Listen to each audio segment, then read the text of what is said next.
Clap your hands in here. Come on. Listen. I remember coming up as a little boy. Going to church with my mother. And some of them old saints and I and my grandmother. And some of them old saints. They'll begin to sing them old time songs. Can I get a witness in here? And some people begin to sing something like this here. Here we go. Listen. Walk alone.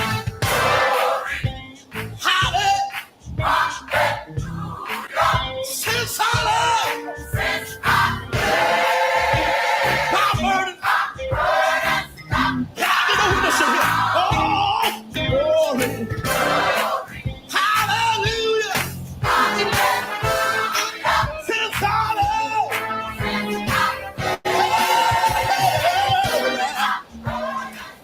oh yeah, clap your hands in here.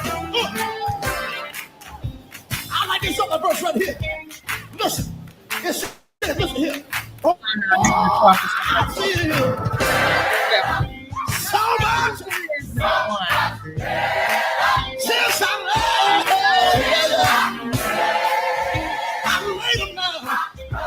Can I get a witness over here? Oh, I see it here. Oh, so much. Since I love. I got one more verse. To live with. Wow, since I love. My burning time. One of these old days, I'm going to live with Jesus. Since I love.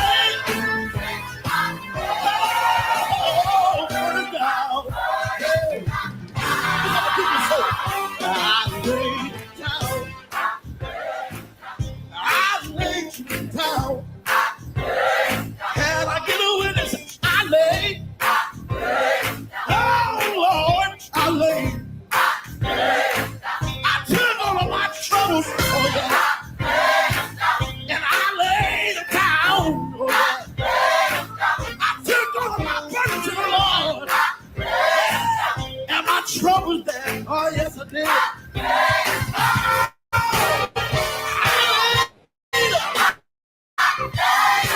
I get a witness?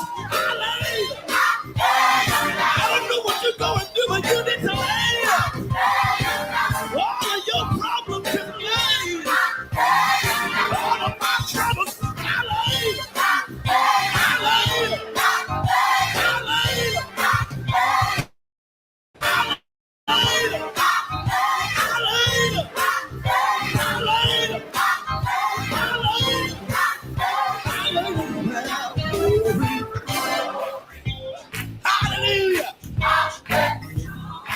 Since I laid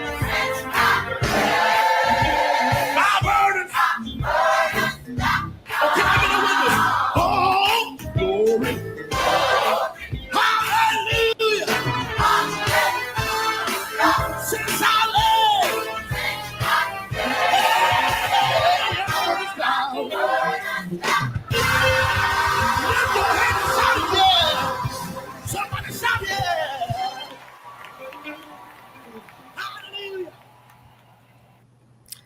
Hello, everybody. This is Let Me See Your Transcript, your very favorite history teacher. How are y'all doing today? How y'all doing tonight? I'm taking up the suggestion of one of the people, followers, subscribers who made a comment in my last video. They're like, hey, since you're on break, we hope to see more, you go live more often. So like this. So I was like, okay, I'm gonna take their suggestion and come on here. And I thought it was, and I said I was going to start doing some more, Black church content, because that's actually what I started initially doing. So, but I'm still going to do the Jaguar content. So I'm going to do trending topics, and then, amongst other things, educational, how-to, history videos. I'll have a history of Juneteenth on Juneteenth. And what I wanted to talk about today was really got me really upset. I apologize. I did say that I was going to come on yesterday and do um, a Father's Day special, but I ended up talking about Father's Day, my whole topic, the night before. And then when I went to go visit my male cousin for Father's Day to give him his gift and spend some time with him, by the time I got back home, it was late, and it was like I was tired. So I think I might depend. Well, tomorrow I have an orthodontist appointment. Edit the last video I did and do a new thumbnail and just that would be for Father's Day. So good fathers, bad fathers, celebrity edition. So, but today I wanted to focus on because last week, well, not last week, I have pinned right in my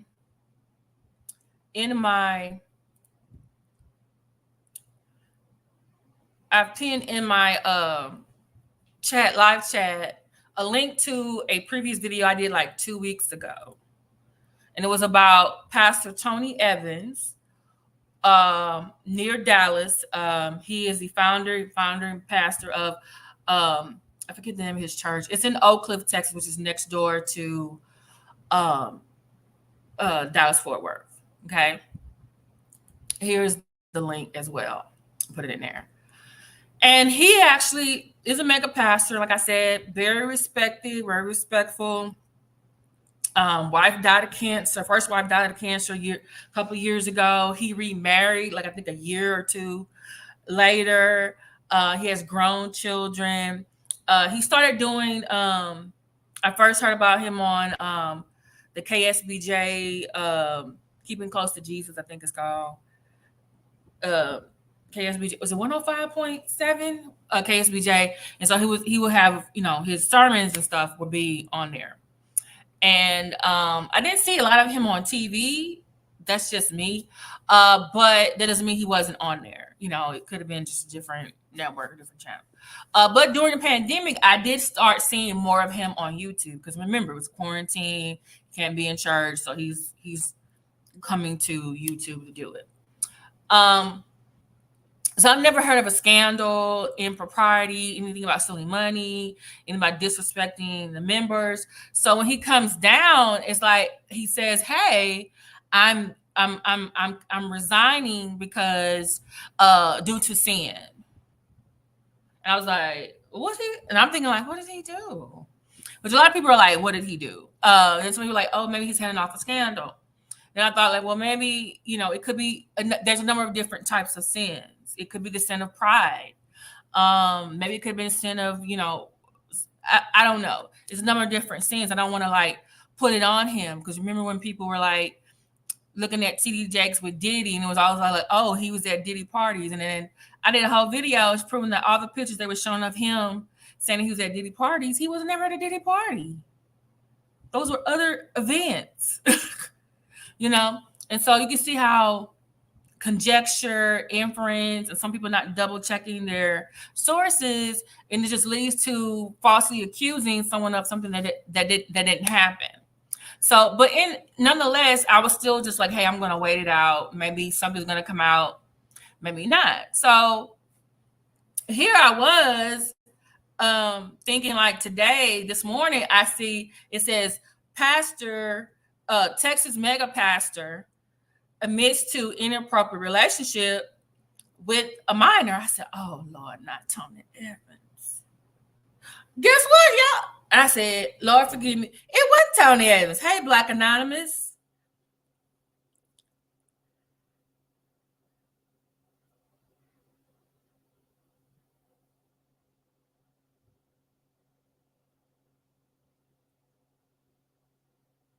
Hey, Black Anonymous, you still here? Yeah, that's the guy that I did the series on, I think last year, a year or two ago. I think they did it because Ricky Smiley did a video, which I was like, we did this 2 years ago. I did this 2 years ago. So I was like, maybe he's back in I still haven't heard anything else from him, but I know that pastor is he's still in court against Bishop Senegal for defamation. So which is like, how is it defamation when it's true? But yeah, so I might need to revisit that again. Pastor Dwight Reed. So I'm like hearing an inappropriate relationship, and I'm just like, what? And then I get the news break article, and it's not Pastor Tony Evans, it is Pastor Robert Morris. Now, this is the thing. My aunt, when she lived with me on Sunday, she was listening to all of the pastors. She was listening to Joel. She was listening to what's that guy in there's another guy that's in Brooklyn that she listens to. A.R. Bernard. She listens to him. And she Pastor Wild West. Then she would listen to this man right here, Pastor Robert Morris. And at one time I sat down and I listened to him, and I was like, he's talking about the Bible. He has a topic. He's not yelling. He's not hooping. He's not over there being a white evangelical and blaming immigrants. He's not being anti-black. He had a good word. His hair, for some reason, reminded me of Al Gore's hair. I was like, he got Al Gore or Bill Clinton's hair in 1994. Well, lo and behold, he must still have the spirit of Bill Clinton in 1994, because he's going to come out here and say he had an inappropriate relationship with a young lady. So I'm like, a young lady? So I go to the article and I'm like, wait a minute. Sir, a 12-year-old girl is not a young lady. I mean, no, we say young ladies, but if we're talking about the specific term, that is a child. That is a preteen. That is and I'm thinking like, and this is, by the way, this happened 40 years ago. Okay. And I'll get into it. So I'm just like, sir, why are you? It's like when Bill Clinton said, oh, I did not have sexual relations with that woman. So everyone just thought it was like, hey, horizontal limbo. No, it was fellatio. But guess what? When I learned in health class, they said there was 3 types of sex: anal, oral, and vaginal. So guess what? It was still a sexual relationship. So sorry, when you say, oh, I had an inappropriate relationship with a young lady over 40 years ago, sir, that means, yeah, that's let's get to the article. Because I want y'all to see what this man said. Hey, Black Anonymous. Yeah, so I'm just still like, sir, I'm thinking to myself, sir, that's the M word. That's molestation. That's you still a predator. What's with the semantics of this? So I'm just like, let me just show y'all the article so we can get to it. I didn't realize his church was in Texas, but it is. Okay, so here he is, and this is his victim, or I should say survivor. You know, it says mega church pastor. Do y'all see it? Okay, let me make myself smaller. Okay, so it says mega church pastor admits past inappropriate behavior with young lady after accusation of molesting 12-year-old. So I guess the accusation came first, like, hey, you were touching this 12-year-old like 40-some years ago. But then he's like, oh no, I had an inappropriate relation with a young lady. So this is what the man said. Let's get here. This is this is near Dallas area. Okay. So it says Dallas area megachurch pastor Robert Moore admitted to inappropriate sexual behavior with a young lady in the 1980s after a woman accused him of molesting her when she was 12 years old. The woman, her name is Cindy Clemenshire, told WFAA the abuse started on Christmas Day in 1982 and continued until 1987 when she told her parents. And this is who she told. Her first report to was the Wartburg Watch, a church watchdog blog. I'm going to have to go look at them. Okay. So That's why I'm saying, like, sir, you cannot say here, oh, I had an inappropriate relationship with a young lady. Sir, she said 1982, y'all, okay, to 1987. So she was 12 years old in 1982. And then so for 5 years to age 17, you were having an inappropriate. Sir, you understand. Okay. This is Texas. Listen, sir, get yourself a lawyer. Because age of consent in Texas, I believe, let me double check if it's 16 or 17. That means the girl when she was 12, 13, 14, 15 did not have consent to be in a relationship with you. You were the adult. You should have known better. You should have been a Mormon if that's what you was into. What the hell, dude? Let me look it up. Age of consent.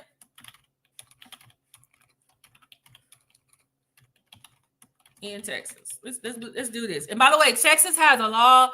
If you were abused as a child, I believe that there is no statute of limitations on the crime. But I think if you're abused as an adult, I think they give you like a 3-year window. Okay. Let's see. It says age of consent laws. Let me go to the Texas Legal Library. Okay, share this tab instead. Okay, y'all see me. Okay, I'm over here. Age of consent. All right. So what is the legal age of consent? There is no single law that establishes a minimum age of consent. Instead, specific statutes provide definitions of what constitutes a child. Generally, the offenses in Texas Penal Code prohibit engaging in sexual conduct with anyone under 17 or 18 years old, depending on the statute. Okay. So if she was 1982, she was 12 years old. That fits. That ain't no relationship, sir.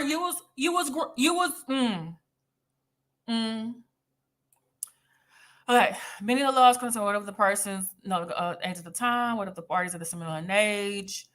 That's going to get some met in consensual underage sex cases. These are known as Romeo and Juliet laws. You are not 12 years old when she was 12 years old, sir. Okay. Sex offender required 19 years old younger. Okay, so let's move on down. Okay, these are the Texas laws. All right. So we got section 2201 defines child as a person younger than 17 years of age.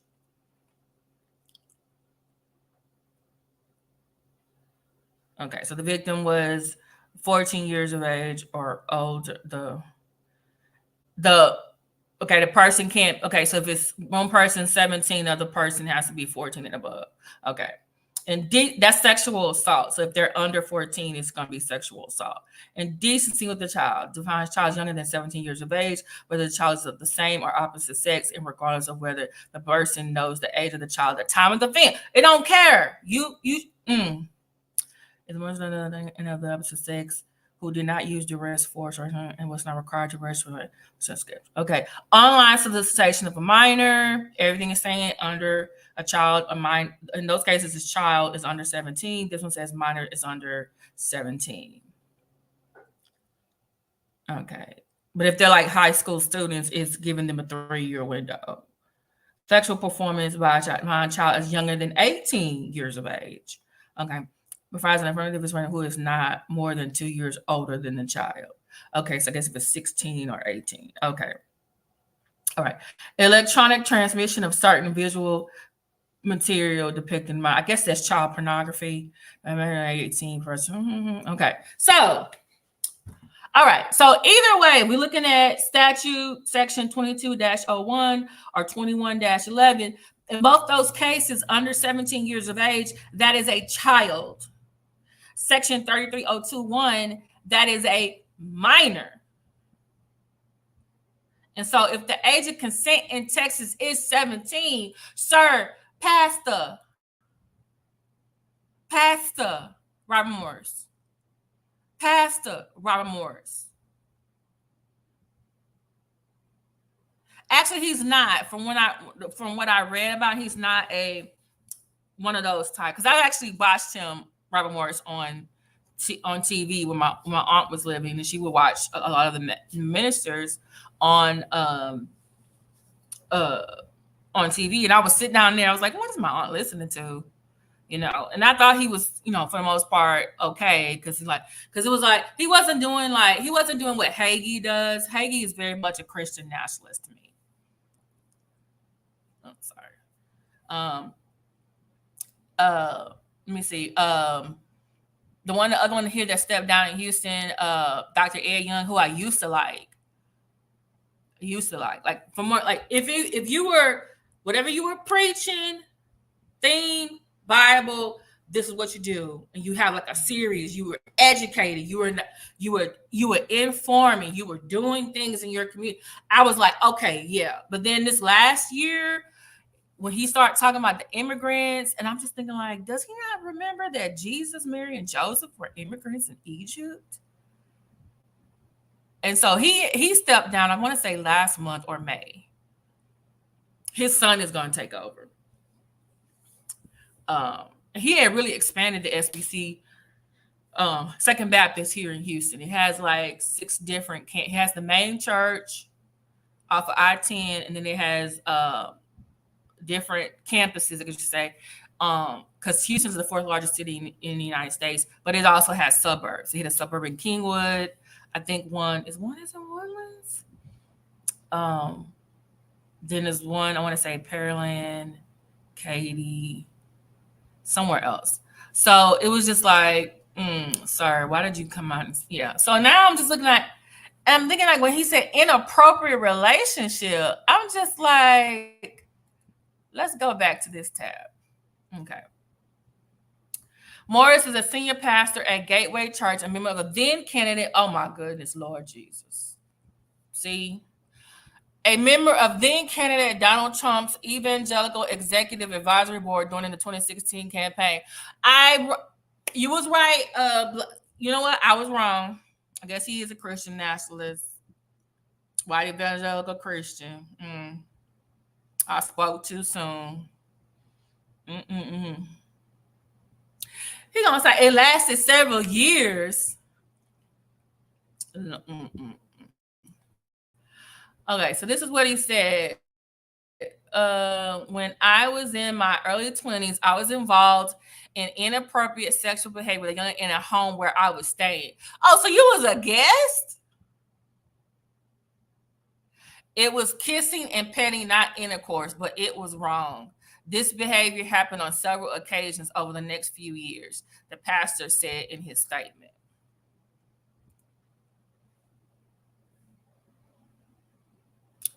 Okay, so let's get back to what he said. Okay.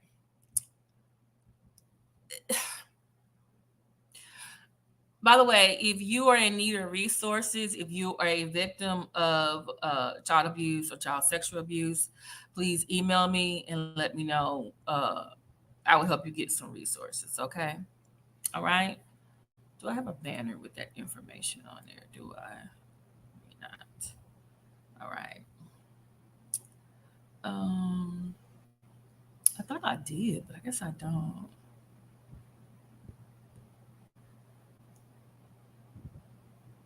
Mm-mm-mm. But if you are in Texas and you want to report abuse of a child, this is the information. You can do a call or you can go to the website. Okay. Matter of fact, let me see if I can go find it.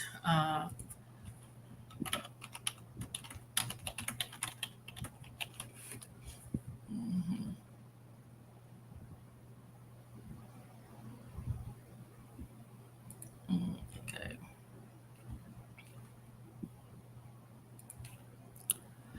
And matter of fact, I'm just gonna put the national hotline. They do child. They do child. Excuse me, I can't even talk today.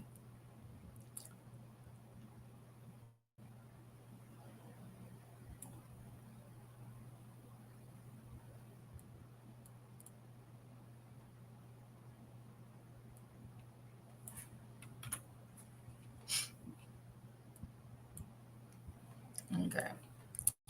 Let me do.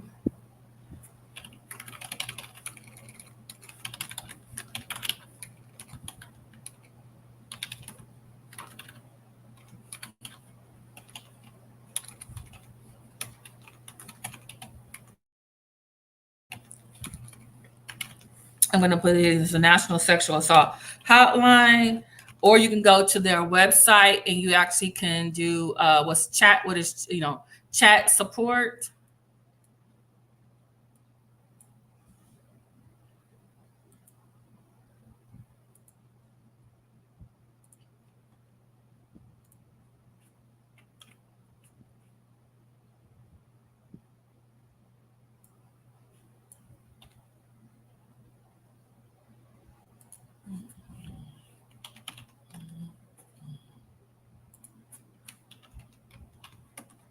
Okay. Let me also get the website. Okay.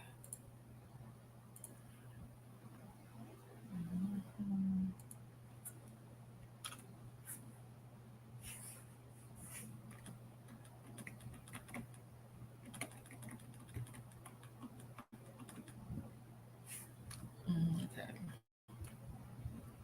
Apology is just trying to make sure I have this for people because they may need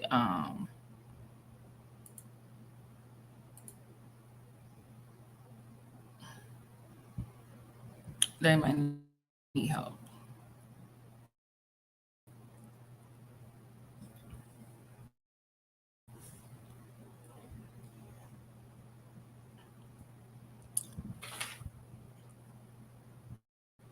All right. So y'all should be able to see it down there.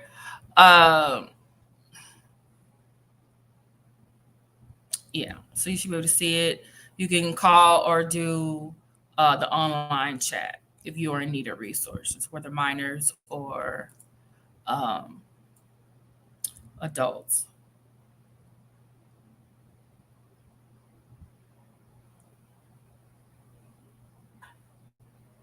And they also have some things for also male survivors because we need to understand that men are also um, victims as okay.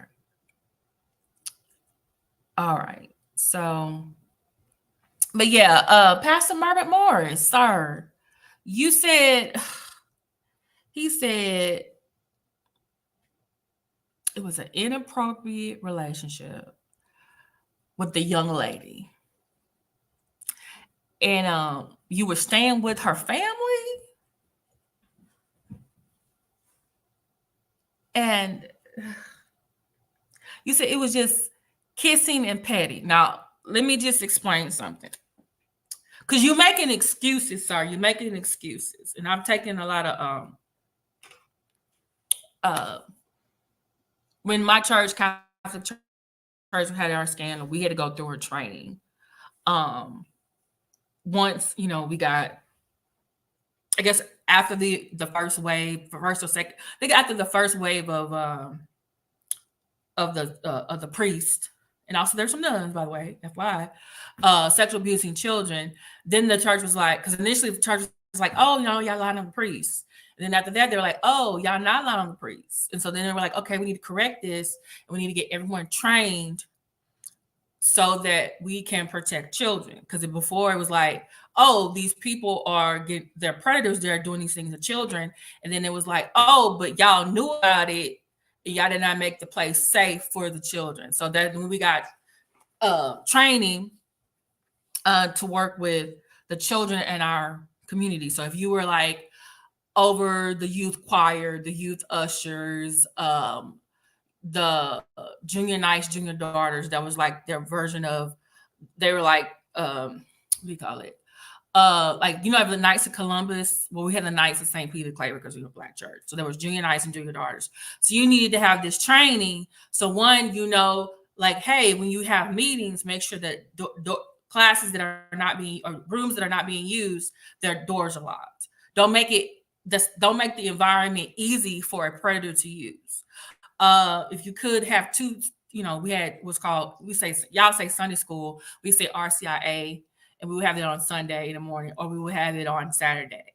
So then it was like, so I would try, because 1 year I was over it. So I would make sure that there was one adult, one teacher, and one assistant, because I didn't want there to be like anything, one for the safety of the kids, but also for false accusations. You know what I'm saying? So I wanted to make sure.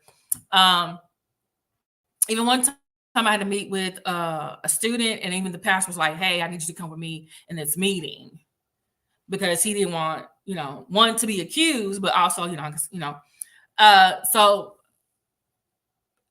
it is still an issue, because now they're going back to in the records of people who've sued the church, um, um, and there's been movements to rectify everything.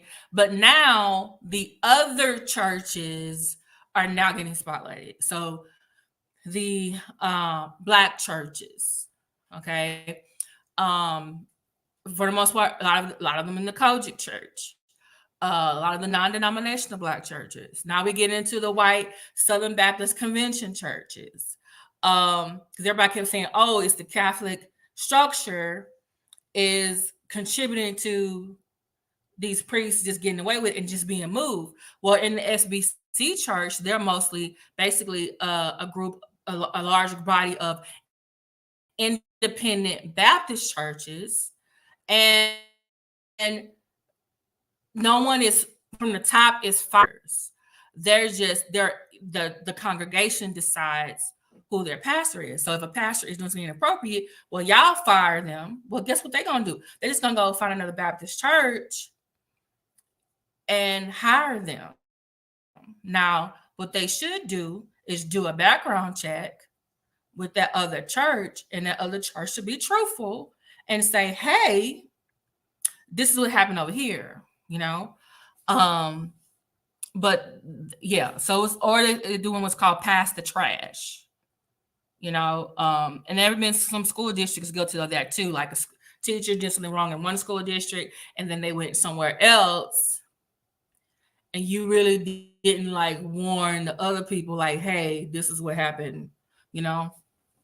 So, and so also the Jehovah's Witnesses, they're also a lady just, I think last year, before last, sued them because she was sexually assaulted in the church, and they did nothing. They did not report it at all, because their structure is, oh, the Bible says if you're accused of something, bring forth the witnesses. Well, you're bringing forth the victim in the same room with the predator.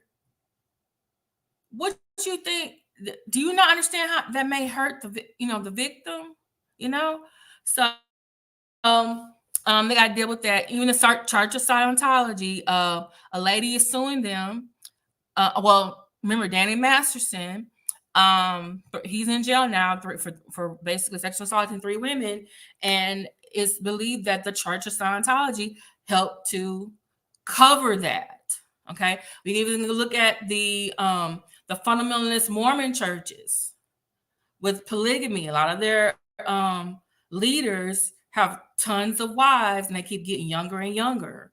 And then there was even a show called Escaping Polygamy, because they were literally having like their own underground railroad trying to get those girls out of there. So sexual abuse in the church is not just the Catholic Church. It's happening in all the churches. Okay? In all the churches. And for this man right here to say, "I was in an inappropriate sexual relationship basically 40 years ago with a young lady." Sir, she was 12. You were in your 20s. I think what they said, he was in his 20s. In my early 20s, he says that. In my early 20s, I was involved in inappropriate sexual behavior with a young lady in a home where I was staying. It was kissing and petting and not intercourse, but it was wrong.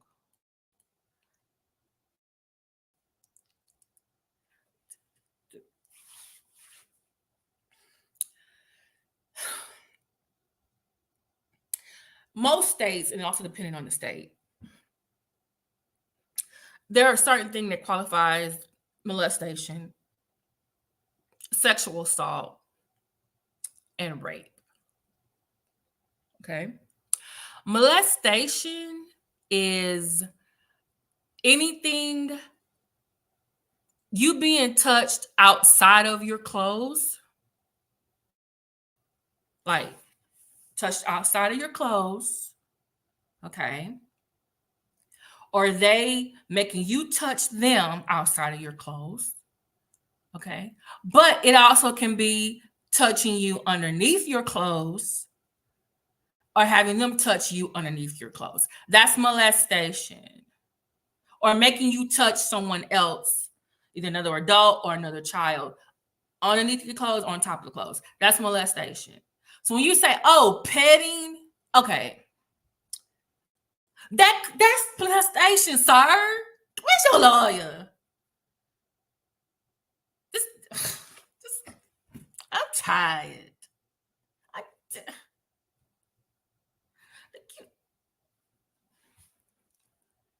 and for y'all, you're like, well, what's petting? Okay, so let's say you're with your significant other, whereas if you're a guy, it's another guy or girl. If you're a girl, it's another girl or guy.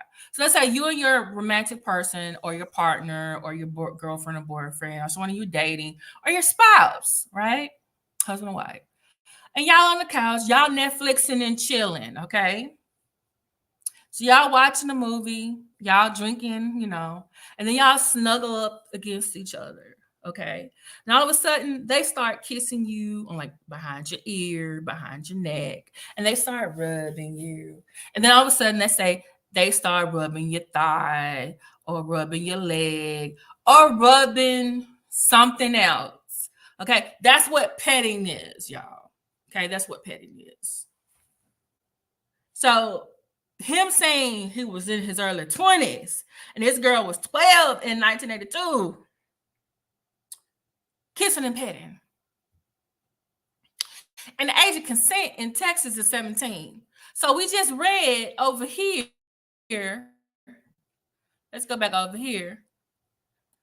I like this new feature with StreamYard. It lets you change it to a different tab. It says here what a child is. Younger than 17. A child is younger than 17. Solicitation of a minor. I don't think that was what he's doing. Sexual performance. I don't think that. I'm thinking this was what yeah. Okay. You were in your early 20s, Robert. Your early 20s. She was 12. Even when she was 12, 13, 14, 15, 16. Sir, you were the adult. And the lady said, it started Christmas Day, 1982. But you put some mistletoe. He basically did with the mistletoe. See, this is what I'm talking about. Okay. So let's go back to Robert Morris and let's listen to let me see what else. Morris Ray was brought to light in 1987 while he was pastor at Shady Grove Church in Grand Prairie, which has since become one of Gateway Church's 11 locations. 11 locations? In March, okay, yeah. In March of 1987, the situation was brought to light and it was confessed and repented of. I submitted myself to the elders of Shady Grove Church and the young lady's father. They asked me to step out of ministry and receive counseling and freedom ministry, which I did. Since that time, I have walked in purity and accountability in this area, Morris said in his statement, adding he and his wife met with the survivor and her family in 1989. Really? I asked her forgiveness and I asked their forgiveness and they graciously forgave me, he said. Clement Shire told WFAA that though her family forgave him, they never supported Morris returning to the ministry. I think leaders can get caught up and think it's our responsibility to protect God, and it's not. Our responsibility is to protect the people. God is bigger than all of that. She's correct. Okay, so Um, mm.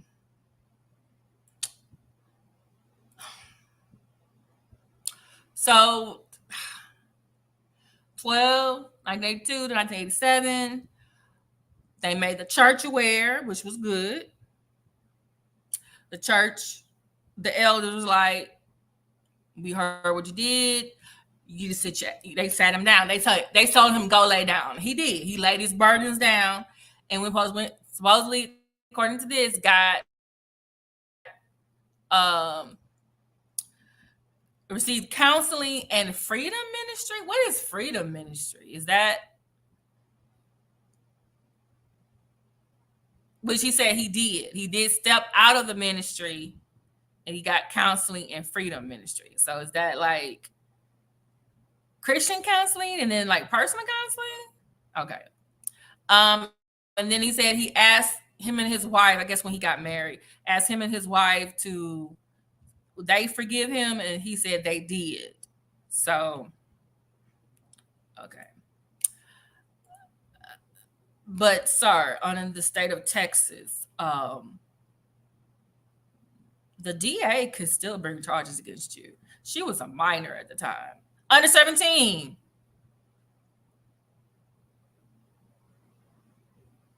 Um, let me show what else. Let's look at what she says. Because she makes a statement. This is her. Okay.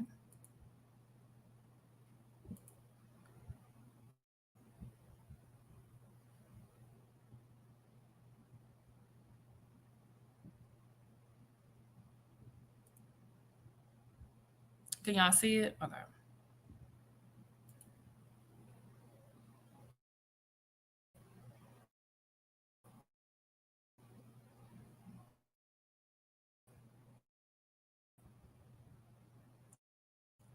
What is going on with my connection?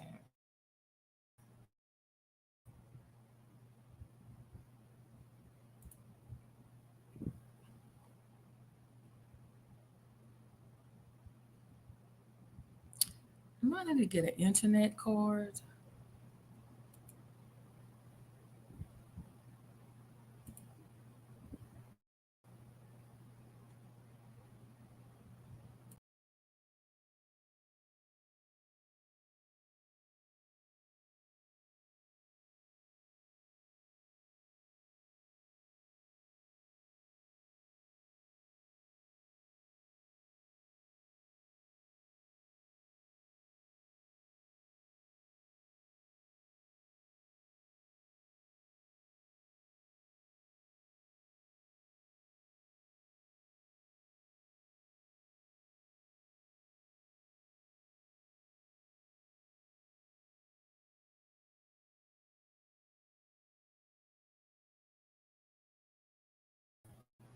Okay, I'm back. So I don't know if it's the weather. I just need to get the Ethernet cord. Okay, so I'm trying to show y'all the victim of or survivor of Pastor Robert Morris.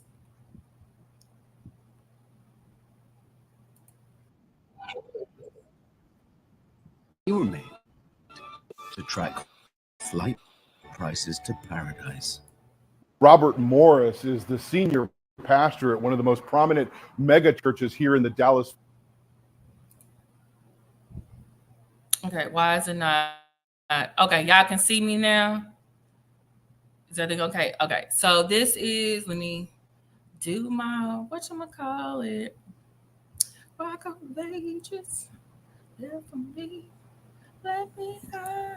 Okay, all right. So this video is protected by Section 107 of the U.S. Copyright Act of 1976, allows for me for free expressions of criticism, commentary, news reporting, teacher, scholarship, and research. Okay. This is coming from WFAA, the affiliate of CNN. Okay. So,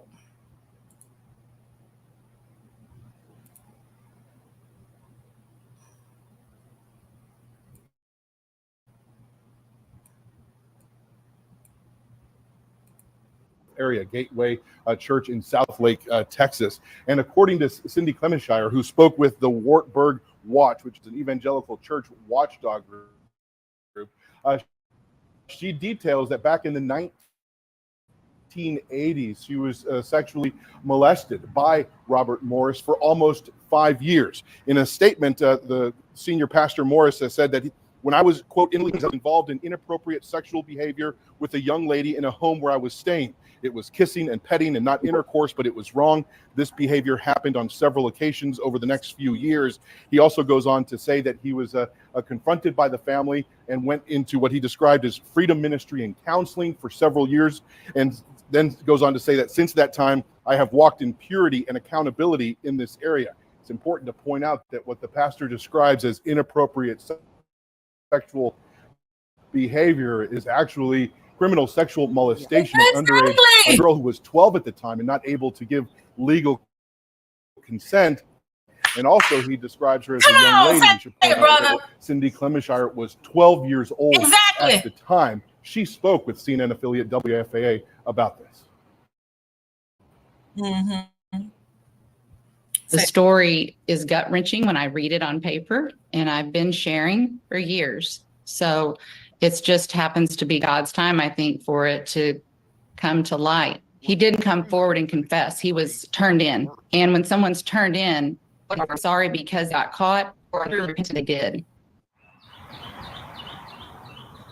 Robert Morris was a young married pastor at the time in his early 20s at a different church from Gateway Church. But Gateway Church also put out a statement saying, Pastor Robert has been open and forthright about a moral failure he had over 35 years ago when he was in his 20s and prior to him starting at Gateway Church. He has shared publicly from the pulpit the proper biblical steps he took in his lengthy restoration process. So we understand that Robert Morris was not in the pulpit this weekend. The church had announced several years ago that his son would be taking over in the coming years. We should also point out that Robert Morris, as you mentioned, Sarah, that he worked on the Robert Morris held a roundtable with Donald Trump at his church back in 2020. It's not clear if in the current Trump campaign here in 2024, we have reached out to the campaign and are still waiting to hear back. Just, I'm disappointed, Robert. Just,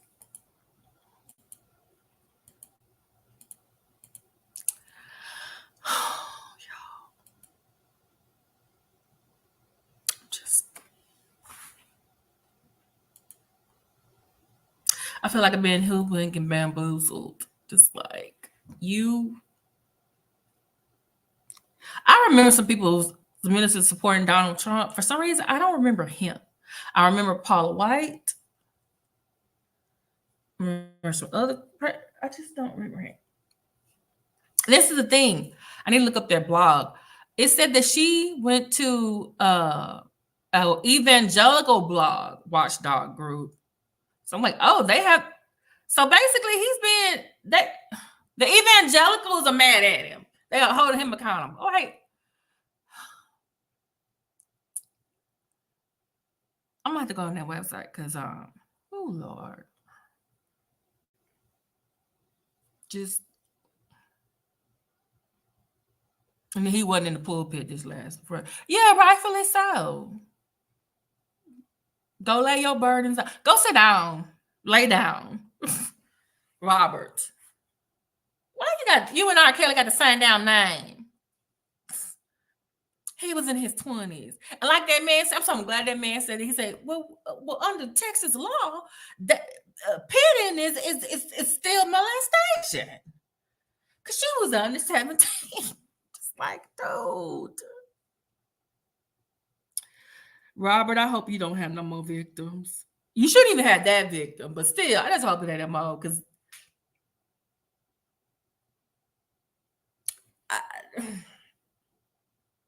I just, here y'all go. This is from CNN.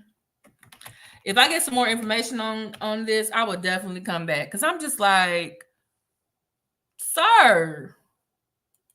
And everybody kept saying like, "Oh, Tony Evans must have, I think it was Nabby Yankee saying, oh, he must be some financial, either molesting a young lady, or it's adultery or something." I was like, I hope it's not with Pastor Tony Evans. So when I saw like, oh, they said mega pastor from Texas, mega pastor, I was like, oh no, not that ain't they found from Tony Evans. No, it's Pastor Robert Morris, y'all. Just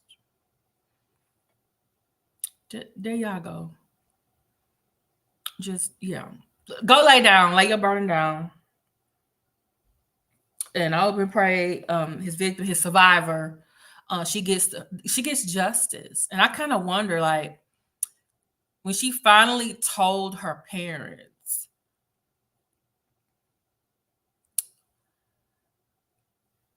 and he said he asked them for forgiveness in 1989, him and his wife. So I guess he must have got married. But did she though? Did the dad speak for her and the whole family?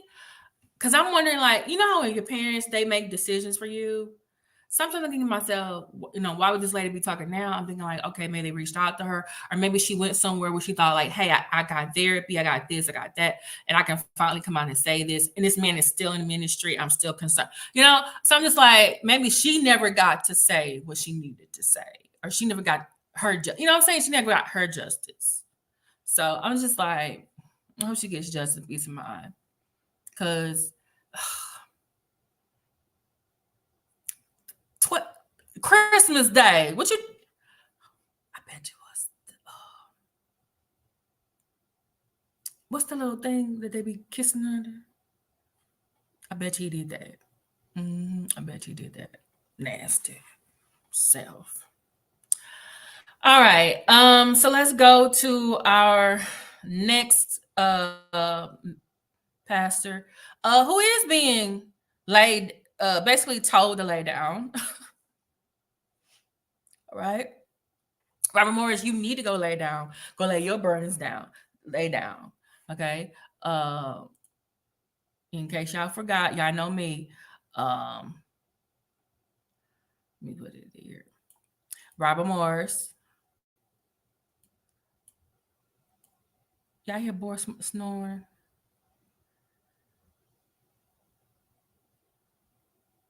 I need you to go lay down. Pastor Robert Morris, please. Go lay down. Just do it. Just do it. All right. Just go. Like you wasn't there this last Sunday. Don't be there anymore, son. Just do like Dr. Ed Young and just say, here, son, go ahead, take over. It's time for him to take over. And you go sit down somewhere and keep your hands to yourself. Can't believe, man, come on. It was just kissing and petting. It was not intercourse. That is still molestation, man. You stupid. Okay. Now, a person who is being forced to lay down is this man right here. You all know him. I've done videos on him, especially his issues with, in the past with Larry Reed. For those of you who don't know, this is Bishop Lamor Whitehead of Brooklyn, New York. He, on one of his live television services, he was robbed. He is also known as Bishop Bling. He does certain things, according to him, helping in the community. He's supposed to be in front of Mayor Eric Adams. However, he is also accused of stealing money from one of his parishioners. He also has some litigation involving another church in the area. He was previously in prison years ago, but guess what? He is going back. Okay. So now the men who robbed his church were arrested. I think two were arrested or three was arrested, and then there was another one, but that person died in a shootout when they were trying to escape. I think they were on the hunt for them. They died. So, but nonetheless,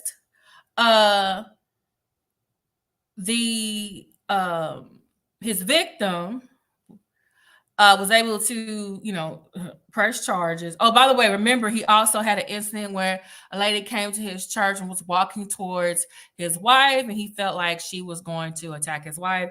And then he grabbed her by her braids, the back of her neck, and like basically threw her out or grabbed her out of his church. So they both were, I think, ticketed. And I think for her, it was, what was it called? Something disturbing a religious service, and I forget what his was, but I think it ended up getting what do you call it? It ended up getting discharged. I don't think anything come of it, but nonetheless, he had a trial this past few months ago, and the jury found him guilty. So let's look at, this is from the New York Daily Mail. Okay.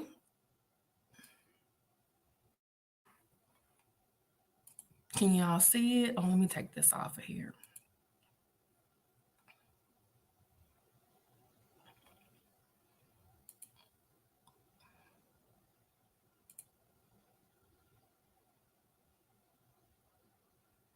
This thing is slow.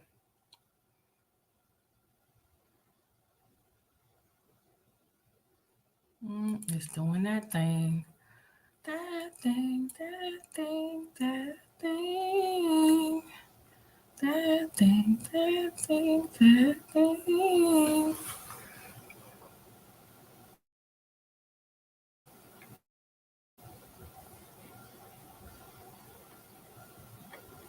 Okay. All right. Y'all can see it now? Okay. All right. It says Bishop Bling Bishop Lamor Whitehead is sentenced to 9 years in jail for fraud crimes after scamming a nurse out of a $90,000 retirement fund. Okay. Brooklyn's Bling Bishop Lamar was spent 9 years behind bars for a litany of crimes, including defraud. I'm gonna say that just him. The 46-year-old church leader was found guilty in March, so it was a few months ago, of 5 counts of including wire fraud, attempted extortion, and lying to the FBI, stemming from 3 separate schemes. If you want to know more about his case, definitely go to Pam, the Intellect Lawyer Esquire. She's gone over his case extensively. And I also wanted to say, someone else. I want to say, is it the lead attorney? And there's one more person. I can't think of her name. It's on the tip of my tongue. I know it's something Esquire. I remember later on because they've actually gone over the documents and everything like that. And basically, this is the thing. He lied to the FBI, and it was like, dude, he just added the charge. It should have been 4 charges. He just added the charge. It was just ridiculous. Like, and they knew he was lying. He was trying to say, "Oh, that's not my phone," but that's your phone, though. Like, sir. Okay, Whitehead became the hood of luxury suits he wore and the Rolls Royce he drove while running the Leaders of Tomorrow International Ministries in Canarsie. Is that Brooklyn? Has been held in custody since Judge Lorna G. Schofield revoked his bail last month. She admonished him at the time for making false statements about law enforcement and his victims on social media, and hit out at Whitehead again on Monday after he pleaded for her mercy. Because he was like going live on social media and stuff. Yeah, he don't look totally blinged out there. She said, "I don't see any remorse for your conduct," Schofield said, adding that he did not seem to appreciate the effects his crimes had on his victims or even the basic facts of the case. Among the crimes Whitehead was found guilty was of conning Pauline Anderson, an elderly single mother, out of $90,000 from her retirement fund, promised to help her spend the money on shopping sprees at Polo and Louis Vuitton and on payments for BMW. When the victim's son eventually attempted to recoup his mother's funds, Whitehead said in a text he was asking, what? Two other schemes targeted a money lending company and a Bronx businessman. I want to say the Bronx businessman may have been the one that was turned evidence against him. Prosecutors said that the bishop drew up fake bank statements. Oh, no, actually, that's where the wire from. To secure a $250,000 loan, claiming that he had millions in a company account that actually contained less than $6. He was also accused of attempting to extort $5,000 from Brandon Belmonte, the owner of a Bronx auto body shop, after wanted to lend him $500,000 and give him a stake in real estate deals, insisting his connection to city officials could earn them favorable treatment and score them millions. Okay, in one recording of a conversation between Whitehead and Belmonte, I think this was the guy, had the wire, who was wearing a wire for the FBI. The pastor could be heard telling the auto body shop that he had the key to the city. You and Diddy. By the way, Diddy returned the key to the city, and that he could procure favors from Mayor Eric Adams, including getting permits to operate affordable housing or lifting stop work orders at construction sites. Those claims were false, prosecutors argued. Why is he color coordinated with the mayor's tie? Okay. They argued in pre-sentencing memo that Whitehead was a career conman and liar who committed fraud for more than 2 decades. They claimed he abused the legislature and millions of dollars, and that after his conviction in March, Whitehead tried to sell legal documents from his case. You could get them documents.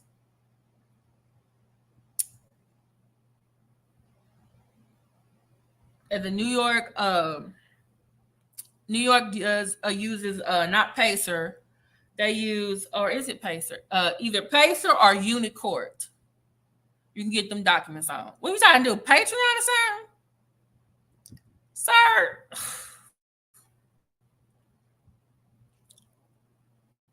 Prosecutors pointed out that in 2008, Whitehead was convicted of several charges of identity theft for a scheme in which he secured cars and motorcycles using other people's names. He served 5 years in prison for the crime. So you did this in 2008. You served 5 years, and you came back, and you just like picked up where you left off.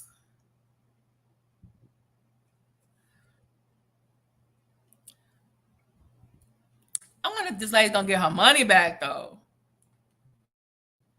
This is really committing serious crimes. Everyone blames everyone but herself. And in court, Pauline Anderson Titter, she described how she spent a lifetime working only to lose her entire retirement when she gave it to Whitehead. I lost everything I had worked for.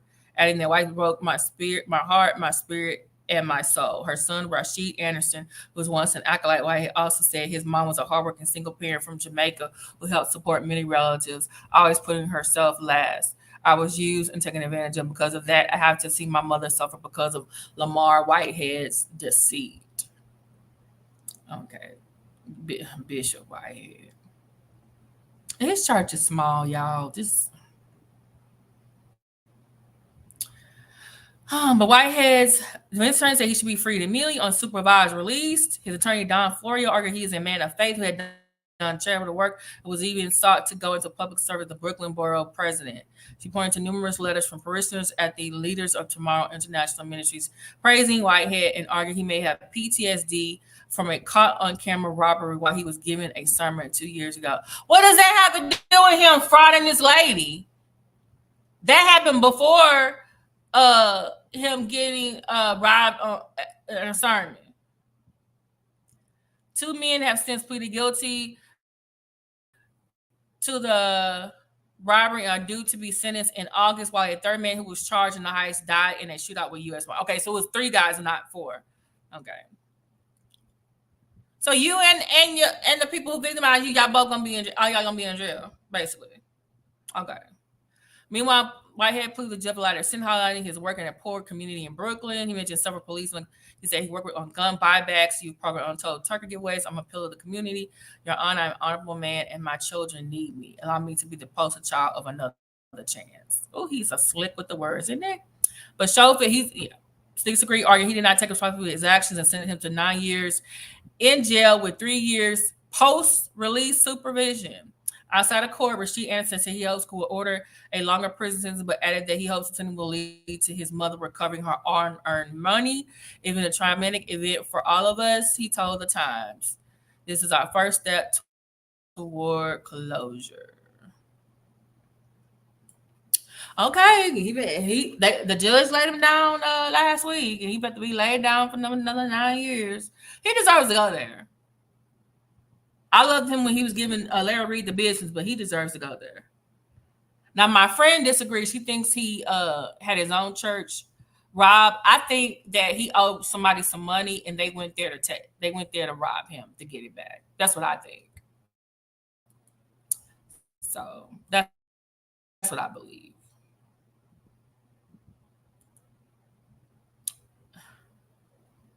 Yeah, I remember that, and everybody was talking about that. They're like, and everyone was like giving Fat Joe the side eye. They're like, "Why are you talking to the Bishop Bling?" Yeah. Okay, thank you. It is Empire Esquire. She also went over the case. Yeah. So I'm just like, what you doing, Fat Joe? Okay. Okay. So this is a Bishop Head.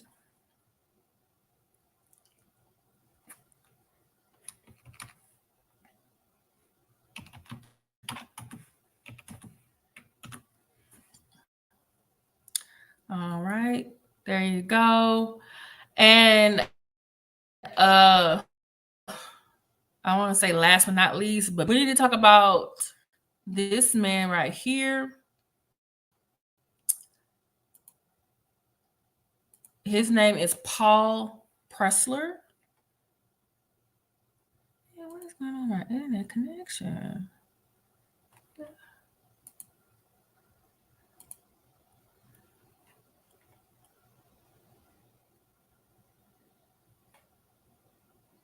Okay. While getting that together, this is Paul Pressler. And you're probably like, let me see his transcript. I heard of Bishop Whitehead. Okay. You gave us some rundown on Robert Morris. Okay, he don't see that. But who is this with?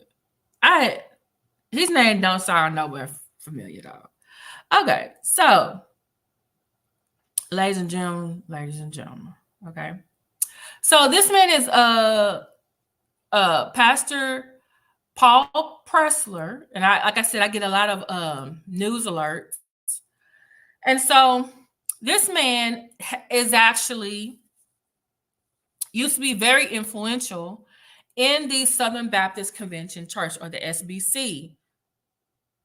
He was 94. He was 94 years old, but he also has, like I said, a Robert Morris problem.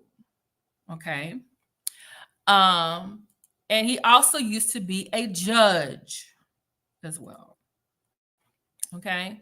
So let's go over here so we can talk, so I can talk to you about why this man, we're even talking about him. And that's why I still have the little thing at the ticker at the bottom about sexual assault. Okay. So whereas Robert Morris had one victim that we know about, one female victim that we know about, Pastor Paul Pressler has seven males. Okay. All right. So let's go up here. Let me put this down so y'all can see. You know, there's a street called Pressler here in Houston. I wonder if that's his family. Okay. So this is from the New York Times. It says Paul Pressler, disgraced Christian conservative leader, dies at 94. A former judge, he helped steer the Southern Baptist Convention to the right, but at least 7 men accused him of sexual abuse. So it looks like age 94 that the Lord laid you down. It was like, okay, Paul. Right. Guess it was your time to go. Now maybe hopefully you got laid down before. Oh, he from Texas too. What is going on? Look at him with the tie. Just makes me. Who was that behind him on the wall? Okay, let me keep going. All right. Says Paul Pressler in his home in 2004. I have described Paul Pressler as the Steve Bannon of the Southern Baptist Convention, the publisher of Baptist News Global said. Oh my goodness. Did y'all see where Steve Bannon they basically told him, because I think he got in contempt because he didn't want to give up some information when he went to court. And the court basically said, sir, it's time you turn yourself in. It must be nice having money. That kind of money. The court just tell you, they send you a note. Hey, it's time for you to come turn yourself in, start your sentence. Okay. It says, Paul Pressler, a former Houston Appeals Court judge who spent decades helping conservatives gain control of the Southern Baptist Convention, the country's largest Protestant denomination, only to become an embarrassment to its leaders after as many as 7 men accused him of sexual abuse, died on June 7th. He was 94. That was Prince's birthday. His death was not announced publicly. It was first reported on Saturday by the Christian news outlet Baptist Global. It was confirmed by Dignity Memorial, a funeral home chain, which did not say where he died. Judge Pressler died 4 days before the Southern Baptist Convention held its annual meeting in Indianapolis, where nothing was said about the death. You know what? This may be, you know what? He died 4 days before that? Okay, by the way, the SBC had their meeting, and guess what they were doing at the meeting, y'all? This is probably significant. They were going to vote on whether or not to bar women from being pastors of the SBC churches. And by the way, there are a few SBC churches that have female pastors. Most of them, very traditional, conservative, doesn't believe women should be pastors. But there are some churches who are like, hey, this is the best person for the job. Guess what? They did not. The conservative vote did not get enough numbers to bar women from being pastors. So maybe this was because Paul couldn't go to the funeral, go to the SBC. He couldn't make no calls. He couldn't rally the troops. Just saying. Judge Pressler was instrumental in building an internal grassroots movement that in recent decades moved the denomination toward adopting theological and social positions that were strikingly more conservative than those held in the 1950s, 60s, and 70s. They include opposing abortion and same-sex marriage and forbidding women to serve as head pastors and interpreting the Bible literally.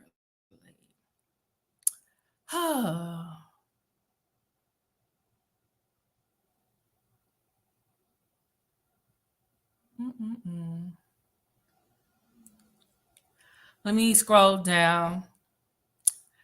Let's see. It says, I have described Paul Pressler as the Steve Bannon of the Southern Baptist Conventions. The tactics he used in the SBC were political tactics that worked and were used at a national level. He became a playbook for the Republican Party. Oh my goodness. His election from the 1970s to 1990s, Southern Baptists tended to split into two factions, conservative and moderates. Conservatives described their work as a conservative resurgence, while moderates saw it as a fundamentalist takeover. Newly empowered conservatives were known to bus people to conventions to get their candidates elected. Y'all see that? Y'all see that? Where annual meetings of the faithful used to attract 15,000 to 20,000 messenger delegates.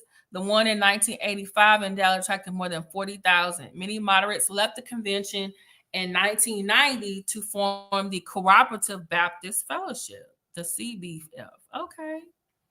They had a little split. Okay. Known for his convening power even outside the Southern Baptist Convention, Judge Pressler was a founding member of the Secretive Council for National Policy. Oh, a networking organization for political services. The group attracted evangelical leaders and donors who often meet with Republican hopefuls, including George W. Bush. Oh, this man was. See, we know the people out. There's some people we know that are working out here in the open, but it's the ones that we don't know about in the back doing stuff. In 1989, he was president of the Judges, had the government office of government ethics, but he was removed from consideration after the Federal Bureau and conducted a routine background check, found what he described as only as ethics problems. Oh my goodness. The person over the government ethics had an ethics problem. But he went to serve on Mr. Bush's drug advisory committee. But they did not elaborate on the FBI, except to say that they did not involve access. Okay, so what? It was the sexual impropriety? The abuse allegations, hold on. First publicly emerged in 2004 when a man named Dwayne Rollins accused Judge Pressler of sexual assault in a Dallas hotel room in 2003. Oh, this was an adult. Mr. Rollins said Judge Pressler had threatened him if he came forward. According to the Texas Supreme, Judge quietly settled the lawsuit for $450,000 in a mediation that also included a confidentiality agreement. Oh, these is adults, y'all. Oh, wait, hold on. The 2004 settlement became public in 2017 when Mr. Rollins filed another lawsuit, this one accusing Judge Pressler of decades of rape, beginning, oh, wait a minute, he was a teen, beginning when Mr. Rollins was a 14-year-old member of the Judge's Church Youth Group in Houston.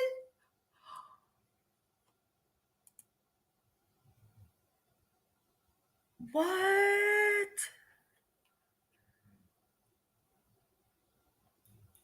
Y'all know how I feel about people who do stuff to children. And Robert Morris, you know, I mean, y'all know me. Go to jail, go to hell. But in these people's cases, they didn't even go to jail. They didn't even.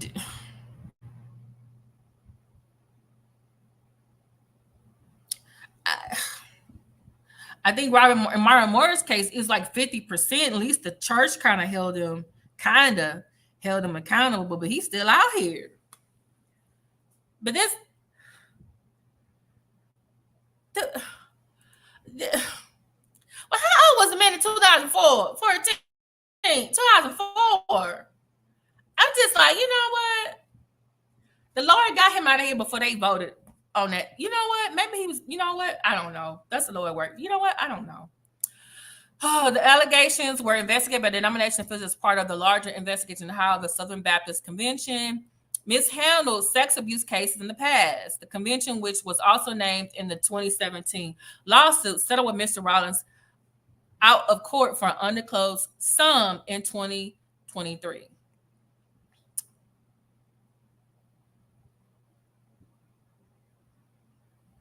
By 2024, Judge Pressler had been accused by at least 7 men of sexual abuse or sexual misconduct. He was never criminally charged and denied any wrongdoing, but the allegations prompted the convention's lawyer, Gene Besson, to express outrage, writing on the social media site X this year that Judge Pressler was a dangerous predator who exploited boys based on his power and his false piety. He added, the man's actions are of the devil. So did they sit him down?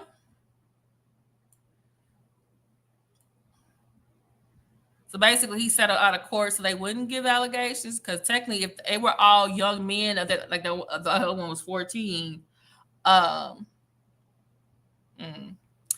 the allegations emerged, Southern Baptist leaders distanced themselves from Judge Pressler, but few denounced him publicly.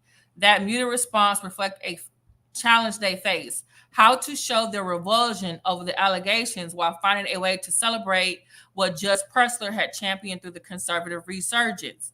said Nathan Finn, a Southern Baptist historian who cataloged Judge Pressler's papers at the Southeastern Baptist Theological Seminary in North Carolina.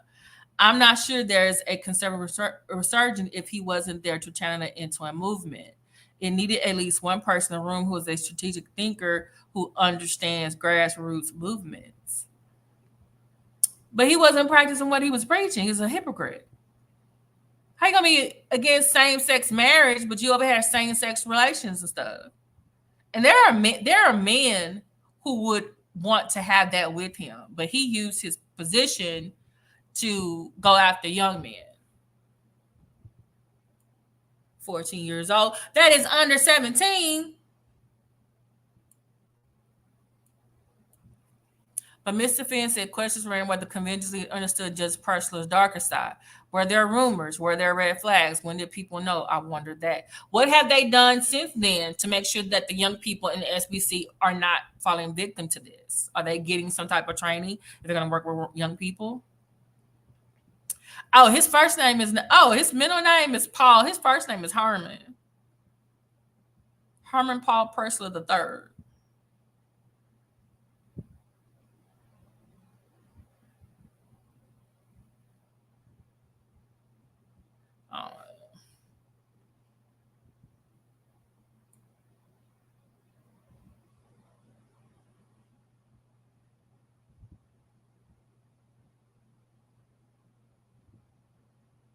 Okay, so he went to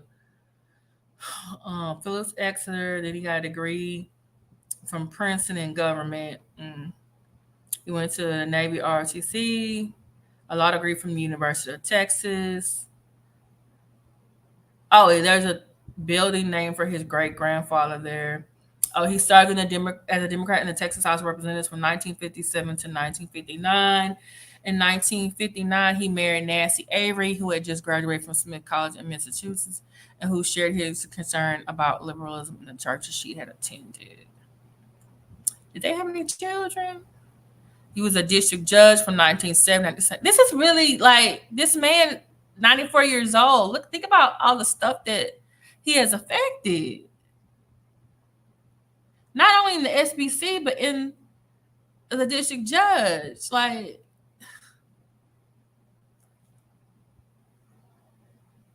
he was a district of 1970 1978, and he was on the Texas Court of Appeals from 1979 to 1992. I was born in 97. So for considerable part of my life, this man was, when he retired and returned to private practice, he switched his party affiliation to Republican in 1992. His survivors include his wife. You know that this whole time they didn't mention no wife until the end. I kept thinking the man was never married. His wife, their two daughters, Jean Pressler Vissy and Anne Pressler Thor, a son, Herman Paul Pressler IV, his brother Towns Garrett Pressler, 7 grandchildren and 12 great-grandchildren.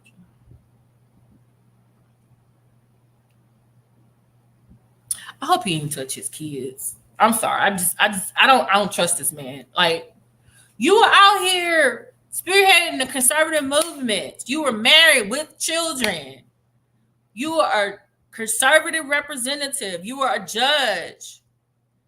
You are formulating policy, and you over here using your position to prey on young men. I'm just gonna say they're young men. But 14 years old, that's a child.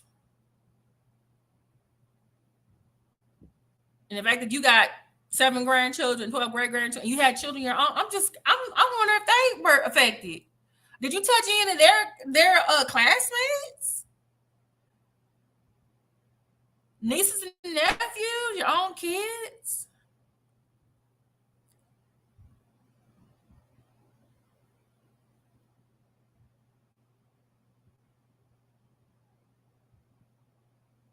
Wait a damn minute. What did he say? He said, during the 25th anniversary of the conservative return and Southern Baptist return, the party spoke of the movement's success in terms of the Civil War. It was like Gettysburg, but this time the right side won. He said to laughter.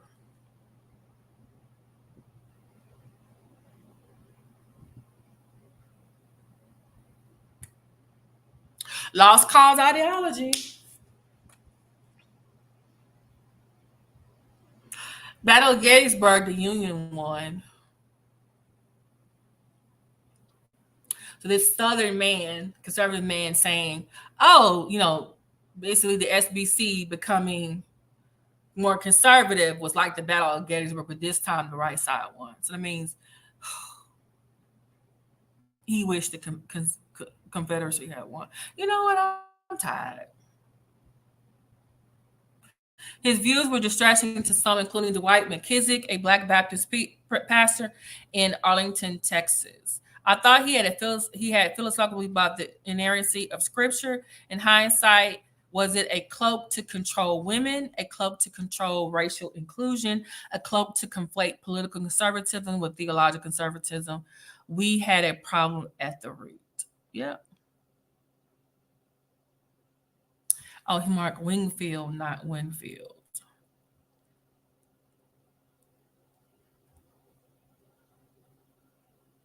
Oh, the company was called Jersey Standard Oil at the time of Judge's birth in 1999, ExxonMobil.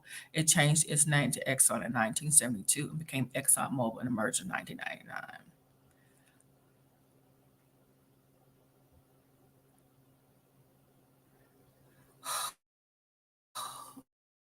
Just,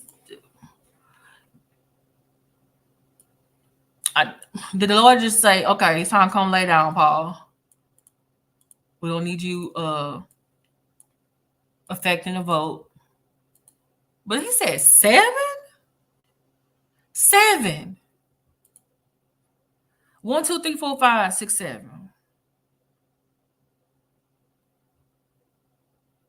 Mm-mm.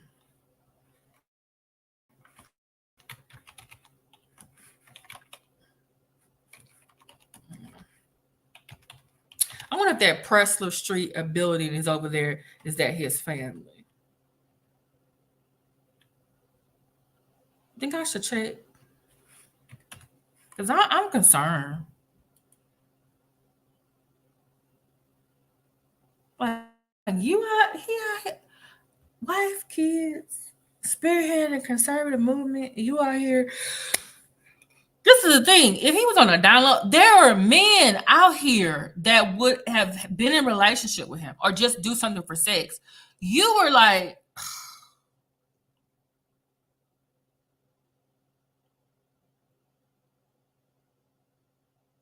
go to jail. He couldn't go to jail because he didn't go to jail. He paid off for everybody. Why can't I find our documents online? Who were the other 6? I just got questions, y'all. I don't. It's hardening. Man was here to 94 years old. You know how much he affected? This man was from Houston. Like, I didn't even. Like, Robert Morris, I knew about. I didn't know he was on the evangelical committee with Trump. That's disconcerting. 30-something years you've been you kissing and petting, but it wasn't intercourse. Okay. But you was in your 20s. But she was under 17, so she was a child. Paul Pressler, they said it was an adult, 2004. He was assaulted. He probably went to go get therapy and go get everything else. And they gave him the settlement, and he probably kept going to therapy. Probably something was really messing with him. And then finally it hit him like, hey, he didn't just pick you this one time to rape you, sir. You've been doing this since you was 14. You have been groomed. Like, Jesus, be offense. Lord, your justice, because the good thing I'm not God, because I would have been like, okay, go to jail, go to hell. Y'all just got bye. He would have been laid down. If I knew about this, he would have been laid down prior to 94.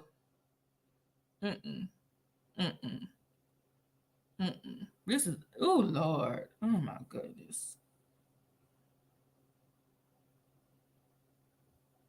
Wait, how old was he in 2004? Hold on. Hold on. Because he was 94 when he died. This is him in 2004. So wait a minute. In 2004, this is him. And he was able to rape a dude? Hold on. He probably had that boy mind twisted. Hold on. Let me go. Here.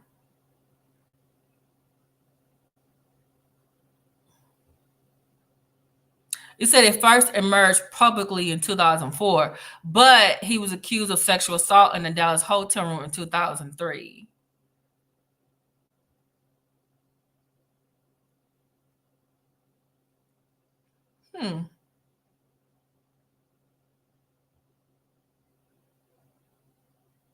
He said, Mr. Rollins said Judge Pressler had threatened him if he come forward, according to the Texas Tribune. Pressler clearly settled the lawsuit for including confidentiality. But the settlement became public in 2017 when Mr. Rollins filed another lawsuit, this one accusing him of decades of rape. Then when Mr. Rollins was a 14-year-old member of the Judge's Church youth group in Houston. Lord Jesus.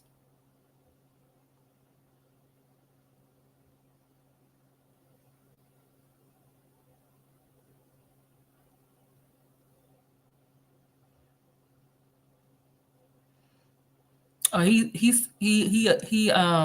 sued the SBC too, which he should have.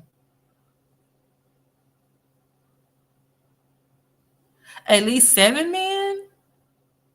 I'm about to go to the Texas Tribune and find that article because I'm just like, sir, you've been doing this for this ain't. I want to. How long he been doing this? Like since he was a kid, or since he was a judge, or since the 80s or the 90s. Like when it, because you didn't just come a predator. You know what I'm saying? You just didn't.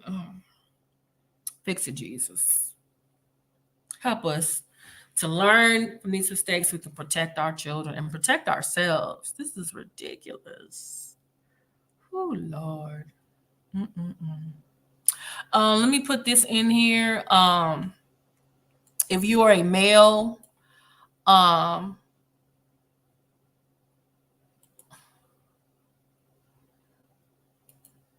okay, this is the National Helpline for Male Survivors.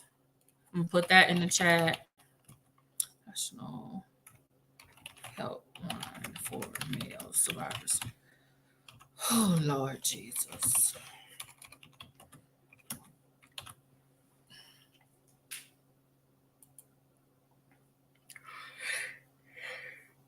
Oh, Jesus, have mercy.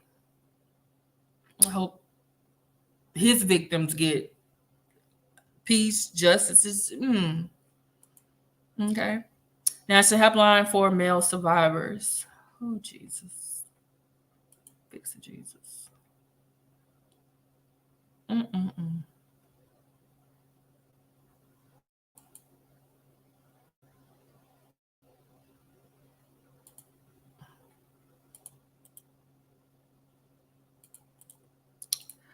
Okay. So, and I will put the link. I will put the links to the 3 websites in the description, and I will put the helpline in the descriptions as well. And I'll also put Pastor Tony Evans's in the description as well.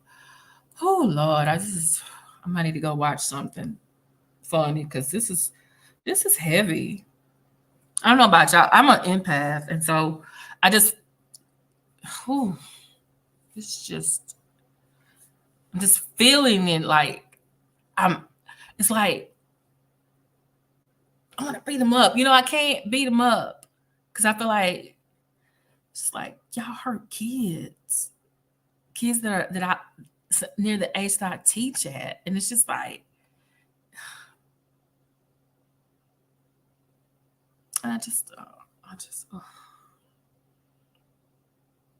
y'all in church. And the only one who seems to be being at least prosecuted by the law for using their church to hurt other people is Bishop Whitehead.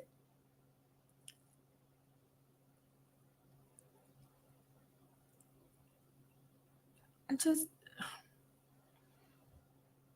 in this case,